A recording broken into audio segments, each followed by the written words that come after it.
Yes, today we answer the exact question. What happens if drone swarms attack a U.S. aircraft carrier? One aircraft carrier costs billions, but swarm drones cost only thousands. In a real attack, hundreds could arrive at once. Could the world's most powerful warship stop them all? Or would just one be enough to change everything? I studied real military defense systems and modern drone warfare to explain this in simple words. Subscribe to support the channel, like this video, and stay with me, because the full story may surprise you. Right now, in the darkness above the Arabian Sea, a silent aircraft moves in slow circles. No cockpit, no pilot, only sensors scanning the ocean below. And beneath that darkness, pushing through the water with quiet, unstoppable force, sails one of the most powerful warships ever constructed, the USS Abraham Lincoln. Around it, guided missile destroyers form a protective ring. Radar arrays sweep the sky, sonar pulses into the deep, fighters sit ready on the flight deck. This is not routine patrol, this is positioning. And somewhere, in rooms filled with screens and satellite feeds, analysts are asking a single question: what happens when watching turns into acting? To understand this moment, we need to rewind. Late January 2026, without headlines, without spectacle, the Abraham Lincoln Carrier Strike Group enters the Middle East theater. Over 100,000 tons of floating military force glide into one of the most sensitive regions on Earth. Its aircraft can strike targets hundreds of miles away. Its escort ships carry layered missile defense systems designed to intercept threats from sea level to the edge of space. This ship is not just steel and engines. It is strategy. It is influence. It is a moving statement of power. But one fact changes everything. Iran knows exactly where it is. Within hours of the carrier's arrival, reconnaissance drones begin appearing in nearby airspace. One briefly broadcasts a transponder signal, flickering onto civilian tracking networks before vanishing. Another appears the next day, flying lower, then disappears completely. This is not stealth. This is signaling. A message transmitted openly. We see you. We are watching. And we want you to know it. But the deeper story only becomes clear when we zoom out. While drones circle above the Arabian Sea, preparations are unfolding elsewhere.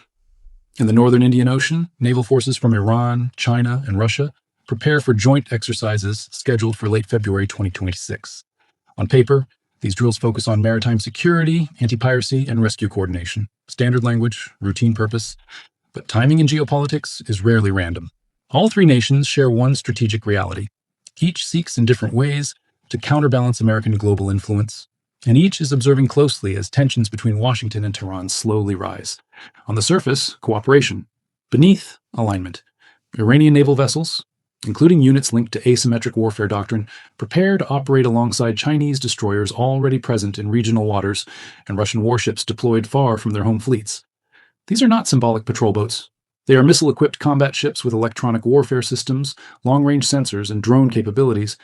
And drones, inexpensive, numerous, adaptable, are rapidly becoming central to modern naval strategy.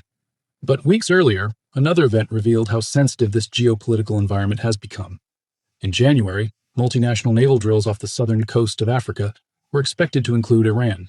Then, suddenly, Iran's role was reduced to observer status. Official explanations were diplomatic, but the timing coincided with rising economic pressure from the United States, including major tariffs affecting several emerging market economies. Behind closed doors, influence was being applied quietly, not through speeches, but through consequences. Yet, despite this setback abroad, Iran moved forward with exercises closer to home, signaling that while global influence may be contested, regional control remains its priority.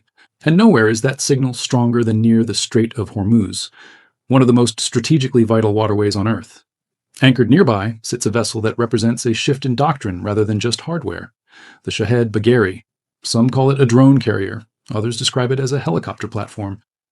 But the classification misses the larger significance. The ship is built for asymmetric warfare, a strategy where smaller, cheaper systems challenge far more expensive platforms. It can deploy drones in large numbers. It can launch fast attack craft. It carries missile systems, electronic warfare teams, and special operations capabilities. It is not designed to fight traditional fleet battles. It is designed to complicate them. And this is where modern naval warfare begins to change. Military analysts increasingly warn about something called a saturation attack, not one incoming threat, not 10, but potentially hundreds of low-cost drones launched in a short window approaching from multiple directions simultaneously. Individually simple, collectively overwhelming. Advanced defense systems can intercept many targets, but every interceptor missile costs millions. Many drones cost only tens of thousands. The math is unforgiving. A swarm costing a few $1 million could force defenders to spend vastly more, And even then, one drone slipping through could shift perception globally, not enough to sink a carrier, but enough to damage, disrupt, or challenge assumptions that have defined naval dominance for decades. And perception, in geopolitics, is powerful. Interestingly, this shift has not gone unnoticed in Washington. In late 2025, the United States tested a low-cost unmanned attack drone designed specifically for mass production. Inexpensive, expendable, and suited for swarm tactics. A recognition that future conflicts may not be decided solely by the most advanced platform, but by scale, speed, and adaptability. Sometimes, numbers change the equation. Meanwhile, another layer of complexity builds internationally. Russian defense officials emphasize monitoring developments in regions like Iran and Latin America, highlighting the need for strategic coordination. China continues expanding naval presence across major shipping routes under the banner of maritime security. None of these moves alone signal imminent conflict, but together they create uncertainty, and uncertainty changes decisions. Back in the Middle East, diplomacy continues even as military deployments grow.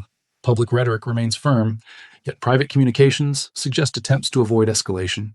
Each side demonstrates capability while searching for leverage, because the consequences of miscalculation would be enormous. A single successful strike, even a limited one, against a major naval asset could shock financial markets, disrupt global shipping, and reshape strategic assumptions overnight. Energy flows through the Strait of Hormuz would immediately come under scrutiny. Insurance rates for maritime trade could surge, supply chains could feel the impact within days. In a connected world, ripple effects travel fast. Inside Iran, internal pressures add further unpredictability. Economic strain, domestic tensions, and political calculations intersect with external confrontation. Nations, like individuals, rarely act under a single motive. Multiple forces shape decisions simultaneously, which brings us back to the present moment. Drones continue to fly, warships continue to maneuver, signals intensify, alliances strengthen. Every movement is watched, measured, interpreted. No side may truly seek open conflict. Yet history shows that momentum, once built, becomes difficult to stop.